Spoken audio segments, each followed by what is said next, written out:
జోహార్ అల్లూరి జోహార్ అల్లూరి జోహార్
అతి చిన్న వయసు ఆయన పోరాట మార్గం ఎంచుకొని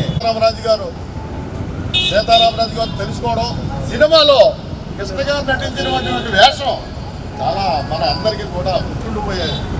ఎందుకంటే ఎవరో ఒకడు రావాలి. రామారావు గారు కూడా సినిమా తీయడానికి ప్రయత్నించారు. రాజమండ్రి వాస్తవుడే ఆ స్టోరీ రాసి రామారావు గారు ఆ స్టోరీని రామారావు గారు వద్దన్నారు కృష్ణ, అయినా కృష్ణ తీసిపడేది. ఆయన పాట కోసం తలచుకుంటూ పాట పాడుకునేవాళ్ళు ఆ రోజుల్లో, గత 50 సంవత్సరాల కిందట. అందువల్ల మనకి అన్ని కూడా స్ఫూర్తి.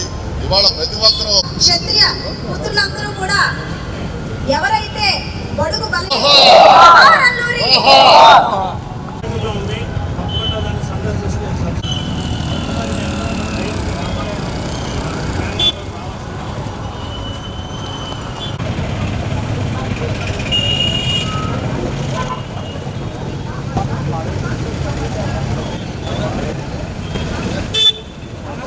విప్లవ వీరుడు, స్వాతంత్ర సమరయోధుడు శ్రీ అల్లూరి సీతారామరాజు గారి యొక్క 102వ వర్ధంతి కార్యక్రమాన్ని జరుపుకుంటున్నాం.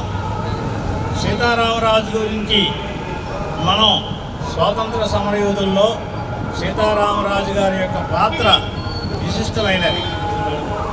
ఆయన్ని చూసి మనం త్యాగం, దేశభక్తి ఎలా ఉండాలి ఏంటనేది నేర్చుకోవాలి. ఎందుకంటే 1897లో జన్మించి 24లో అంటే 27 సంవత్సరాల్లో ఆయన అసూలు బాశారు.